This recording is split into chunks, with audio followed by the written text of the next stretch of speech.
안녕하세요. 예, 저는 이번에 한 달 동안 실전 GS 같이 강의하게 된 한성민 변리사라고 하고요. 59기로 합격했습니다. 그래서 먼저 일단은 사실 제가 올해 첫 강의라서 일단 많이 떨리기도 떨리는데 이런 학원 강의는 해봤거든요. 이게 중고등학교 수학과학과에 강의 이런 건 해봤는데 변리사 강의는 처음이니까 많이 떨리긴 한데 그래도 준비를 잘 해올 테니까 많이 좀 양해해 주셨으면 좋겠고, 아무튼 좋은 강의 제공해 드리도록 하겠습니다. 먼저 이제 간단히 소개를 드리면, 일단은 문제는 당연히 받으셨겠고, 그리고 이제 자료가 오늘 3가지가 총 나갔어요. 이제 첫 번째가 이거 못 받으셨나요? 아, 네, 이거. 예. 근데 꼭 중요한 건 아니고, 그러니까 저도 이제 수험생 할 때 자료를 되게 많이 주는 수업을 많이 들어보면은 딱 한 수업을 듣고 나면 자료가 이만큼 쌓일 때가 있잖아요, 판례가. 그러면은 그거를 다 보지도 못하고 끝나는 경우가 굉장히 많았어가지고 저는 자료를 어떻게 드릴 거냐면 이런 식으로 문제랑 해설이랑 보충 판례랑 한 번에 이렇게 묶어서 드릴 거예요. 그래서 사실 그거는 이제 답안 분량을 아직 좀 헷갈리신다면 참고서만 보셔도 되는데, 일단은 필기 하시거나 그럴 때는 이게 훨씬 편하실 거거든요. 그래서 이건 안 받으셨나요? 네. 네. 문제랑 해설이랑 답안이랑 이렇게 같이 보시면 됩니다. 네. 그리고 먼저 저희가 하기 전에 이 실전GS가 이번에 제가 어떤 식으로 준비를 했는지 좀 설명을 드리려고 해요. 그러면은 먼저 아셔야 되는 게 뭐냐면, 혹시 두 분 다 동차는 아니신 거죠? 네네. 그래서 첫 번째로 말씀드리고 싶은 게 뭐냐면, 제가 수험 생활을 해봤을 때 실전GS랑 기출 문제를 풀러 이제 실제로 가봤을 때 나오는 실제 문제랑 조금 차이가 있습니다.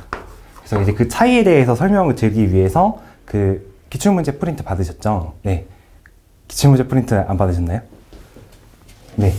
이거 두 분 다. 네. 기출문제 프린트. 네. 기출문제 프린트 한번 보시면 이제 그 차이가 있다는 걸 조금 알 수가 있어요. 그래서 기출문제의 유형이 뭐가 있는지를 조금 설명해 드리려고 해요. 일단은 혹시 기출문제를 좀 보신 적이 있으신지는 모르겠는데, 첫 번째로 어떤 문제가 좀 나오냐면 판례 퀴즈형 문제가 나옵니다. 이거는 이제 어떤 문제냐면, 판례도 표장을 똑같이 주고 사실관계도 똑같이 주다 보니까 그 판례를 알고 외우고 있으면 그냥 그대로 풀 수 있는 문제가 종종 나와요. 근데 이제 두 번째로 어떤 문제가 나오냐면은 표장도 만들고 사실관계도 만들어가지고 창작 사실관계 문제가 나옵니다. 자, 이제 창작 사실관계 문제가 나오고, 세 번째로 뭐가 나오냐면 종종 저희 시험에서도 단문형 문제가 나와요. 그러니까 상표법 기본서에 있을 만한 이론들을 쭉 쓰라는 그 내용이 나오기도 하거든요. 그 다음에 또 나오는 게 뭐냐면 학판검 문제가 나와요. 어떤 논점에 대해서 학판검을 그냥 바르라는 식으로 나오는 게 있습니다.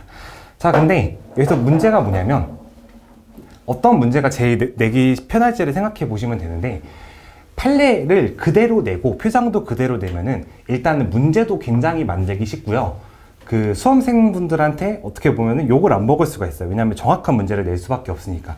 그래서 실전GS 문제를 보면은 판례 표장이랑 사실관계를 그대로 발라가지고 강의를 하는 경우가 굉장히 많습니다. 그럼 이게 장점과 단점이 있는데, 첫 번째 이게 장점이 뭐냐면, 판례 사실관계를 문제를 풀다 보면 자연스럽게 체득을 할 수 있으니까 그게 굉장히 좋기는 해요. 근데 기출문제에서 막상 표장을 바꿔서 나오는 경우가 굉장히 많거든요. 그러면 그 예시를 한번 보도록 할게요. 이제 기출문제에서, 잠시만요. 네, 이제 맨 첫 장 기출문제를 보면은 59회 기출문제가 있는데, BKMG 맥스 상으로 된 문제가 있습니다. 이게 59회 1번 문제거든요. 그러면은 BKMG 맥스라는 판례는 사실 없죠. 그러면은 이 판례는 뭐냐면, 판례를 가져오긴 가져왔는데 표장을 가져오지 않고 사실관계만 가져온 거예요. 그러면 이제 맨 뒤로 한번 가보시겠어요? 맨 뒤로 가보면은 이제 그 맨 뒤에서 잠시만요. 끝에로 와보면 이제 순퍼니 이런 게 있는데 뭐 이런 것도 그 판례 사실관계로 만든 거죠. 그리고 제가 이게 프린트를 드리고 나니까 55회에 3번 문제를 보면은 다이아 스카이 이 문제가 있거든요.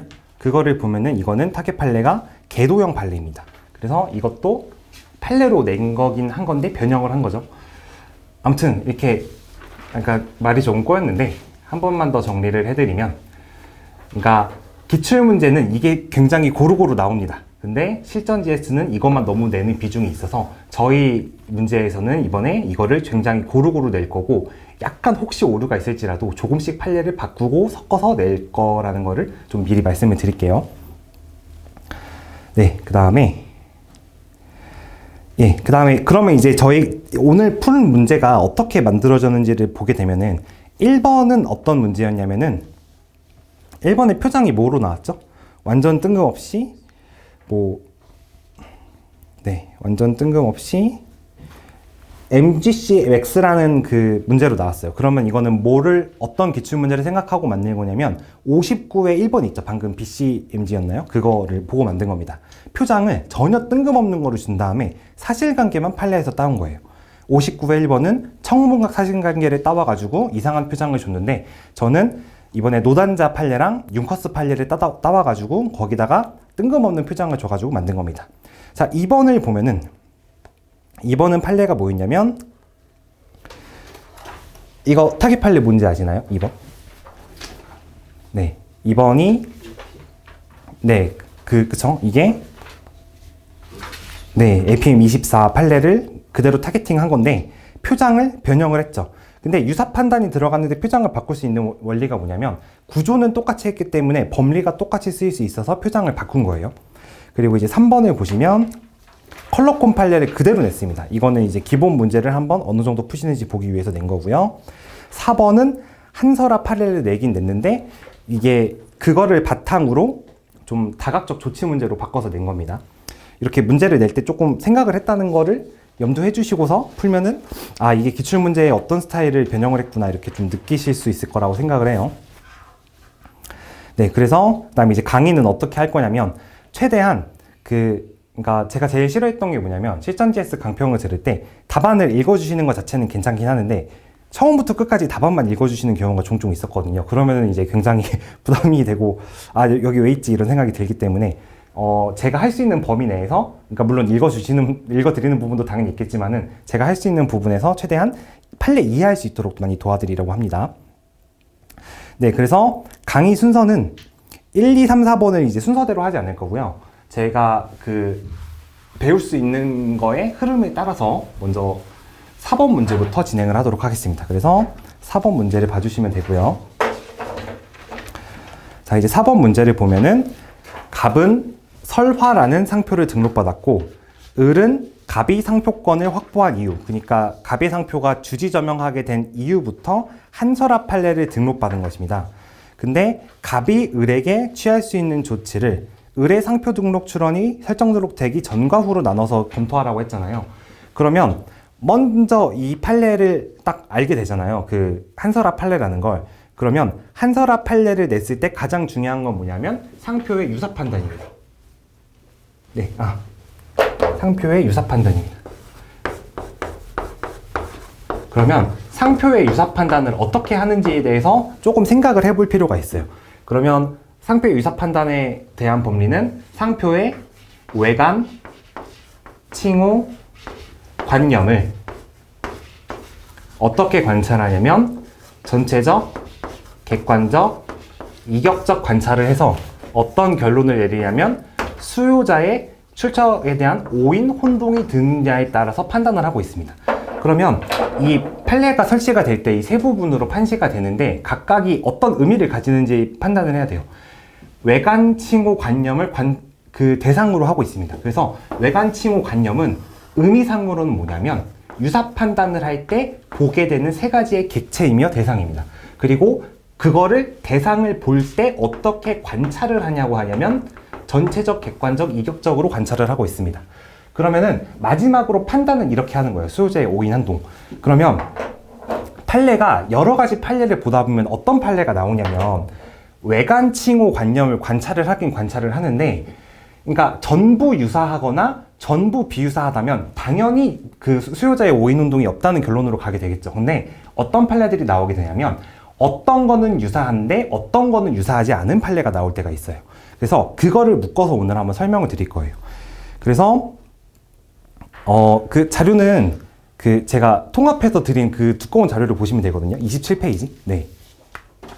그래서 28페이지 보시면 될 것 같습니다. 28페이지. 그럼 이제 여기서 설명을 한번 드릴게요. 자, 맨 처음에 나온 판례가 뭐냐면 자연의 법 판례입니다. 자연의 법 판례. 그러면 이제 자연의 법 판례는 그 대상이 어떻게 되는 거냐면 자연의 법이라는 한글로 된 상표에 위에다가 이렇게 도형을 달아놨습니다. 그래서 그거랑 어떤 상표를 비교하게 됐냐면 네이처스 프렌드라는 판례랑 비교를 하게 되었어요. 자, 그러면 여기서 대상이 뭐죠? 유사 판단을 할 때 대상이 외관 칭호 관념이기 때문에 외관 칭호 관념을 볼 거예요. 근데 여기서